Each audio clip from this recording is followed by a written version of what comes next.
The stage was the gilded ballroom of a Washington hotel, heavy chandeliers glittering above a crowd of donors and journalists. The air smelled faintly of cologne and champagne.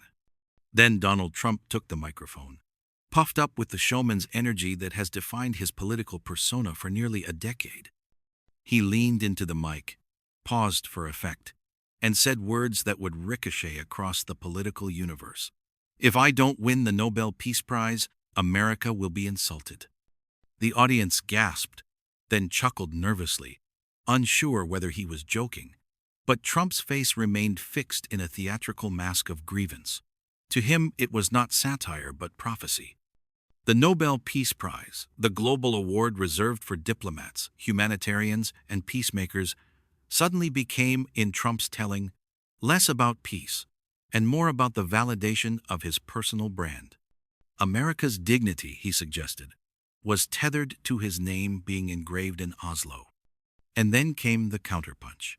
Jasmine Crockett, the Texas Democrat whose cross-examinations on the House floor already earned her a reputation for cutting political theater into ribbons, heard the clip and responded with something devastatingly simple: laughter. Not a speech, not a treatise, just a sharp, dismissive laugh delivered on live television. You're watching the latest. Make sure to subscribe and tap that like button to stay informed. Asked about Trump's statement on MSNBC, Crockett tilted her head, let out a chuckle, and said, "If America's standing in the world rests on Donald Trump getting a Nobel Peace Prize, then we're already doomed. Peace is not a trophy for vanity. It's a responsibility, and laughing is the only sane response to his delusion." Her laughter, replayed on loop across social media, became the counterpoint to Trump's demand. Where he inflated, she deflated. Where he thundered, she chuckled. But behind that laugh lies a serious question. What does it mean when a former president insists that his personal recognition is synonymous with national honor? What happens when one man equates his ego with America's image? And why does a single laugh from a congresswoman resonate so deeply in the body politic? Trump's claim was not new. He has long grumbled that he deserved the Nobel Peace Prize for his meetings with North Korea's Kim Jong-un or his brokering of the Abraham Accords in the Middle East. But this time, the language sharpened. It was no longer about him being overlooked. It was about America itself being insulted if he is ignored.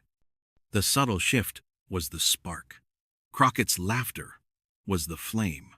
Quick note before we dive deeper. If you appreciate stories that cut through noise and reveal the drama shaping democracy, make sure to like and subscribe.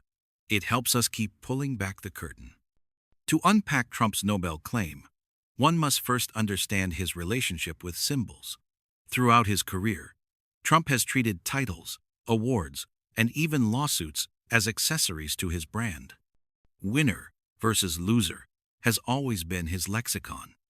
The Nobel Peace Prize, in his mind, is less about ending wars or healing wounds than about confirming his self-image as history's protagonist. He often points to Barack Obama receiving the award in 2009 as evidence of a cosmic unfairness. "Obama got it for nothing," Trump has complained, "and I've done more for peace than almost anyone." But Crockett's laughter punctured that balloon. Her chuckle carried subtext that peace cannot be measured in press conferences or photo ops, and that Trump's record is riddled with contradictions. Under his administration, drone strikes increased, international alliances frayed, and domestic divisions deepened.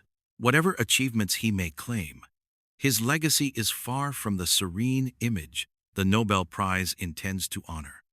Political analysts rushed to dissect the moment. One called it ego nationalism, the idea that Trump fuses his personal image with America's identity. If he is insulted, America is insulted. If he is honored, America is honored. It is a worldview that collapses the nation into a mirror of the man. Crockett's laugh thus became more than humor. It was resistance to the collapsing of those boundaries. By laughing, she signaled that Trump's personal hunger for validation cannot and should not be mistaken for the country's dignity. The anatomy of Trump's delusion becomes clearer when examined alongside his history of awards. When he did not win an Emmy for The Apprentice, he fumed that the process was rigged. When Time magazine named him Person of the Year, he touted it as proof of greatness, not noticing that the designation was descriptive, not celebratory. In every case, recognition was validation.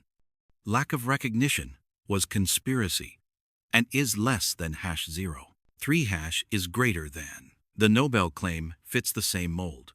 But by extending the grievance to say America itself would be insulted, Trump elevated the stakes. He transformed personal desire into national humiliation. And yet Crockett's response spread faster than his claim. On Twitter, hashtags trended. Number Nobel for Trump? Number Crockett laugh? Number Peace Prize delusion. Memes flourished, with Crockett's chuckle looped against Trump's solemn declaration. Late-night comedians picked it up instantly. Donald Trump thinks America will be insulted if he doesn't win a Nobel Peace Prize, quipped one. America was already insulted when you tried to buy Greenland. You're watching the latest. Make sure to subscribe and tap that like button to stay informed. But the real drama unfolded in Congress. Reporters swarmed members of both parties, asking whether they agreed with Trump's assertion. Republicans squirmed, offering evasions like, "The president made significant contributions," while Democrats outright mocked the idea. Crockett, however, stayed on message. She framed the moment as not just about Trump, but about the danger of leaders who conflate personal validation with national interest. That laugh wasn't dismissing him, she clarified later. It was dismissing the idea that America's pride is chained to one man's trophy case. Meanwhile, scholars weighed in. Nobel historians reminded the public that Alfred Nobel's will explicitly framed the prize as for those who confer the greatest benefit to humankind. They noted that while the Abraham Accords were a notable diplomatic achievement, peace in Yemen collapsed during Trump's tenure, tensions with NATO escalated, and the U.S. withdrawal from international agreements undermined global cooperation. In that light, Crockett's laugh was not mockery, but a reality check. It was the sound of history refusing to bend to delusion. By nightfall, the clash between Trump's demand and Crockett's laughter had become a cultural flashpoint. It was no longer a question of the Nobel Prize. It was a question of who gets to define America's dignity. You're watching the latest. Make sure to subscribe and tap that like button to stay informed. Some of Trump's supporters rallied to his side, insisting he deserved the Nobel for brokering Middle East deals. But others admitted, quietly, that the rhetoric about America being insulted crossed the line. The Nobel is not an entitlement. They conceded it is an honor granted by an independent committee in Oslo. Crockett seized the moment to elevate the conversation. In interviews, she warned against the dangers of ego-driven nationalism, where leaders tie the fate of a country to their personal success. When you hear a man say America will be insulted if he doesn't get a medal, she argued, you're not hearing patriotism. You're hearing narcissism dressed up as nationalism. Her words reverberated. Editorial boards weighed in, praising her candor. One headline read, "Crockett's laugh speaks louder than Trump's demand." Another, "A Congresswoman reminds us, peace belongs to humanity, not vanity." The crescendo arrived during a televised town hall. A college student asked Crockett if she believed Trump could ever win the Nobel. She smiled, paused, and said, "The Nobel Peace Prize isn't for making noise. It's for making peace. And peace doesn't laugh at people, but it does laugh off delusion." The audience erupted in applause.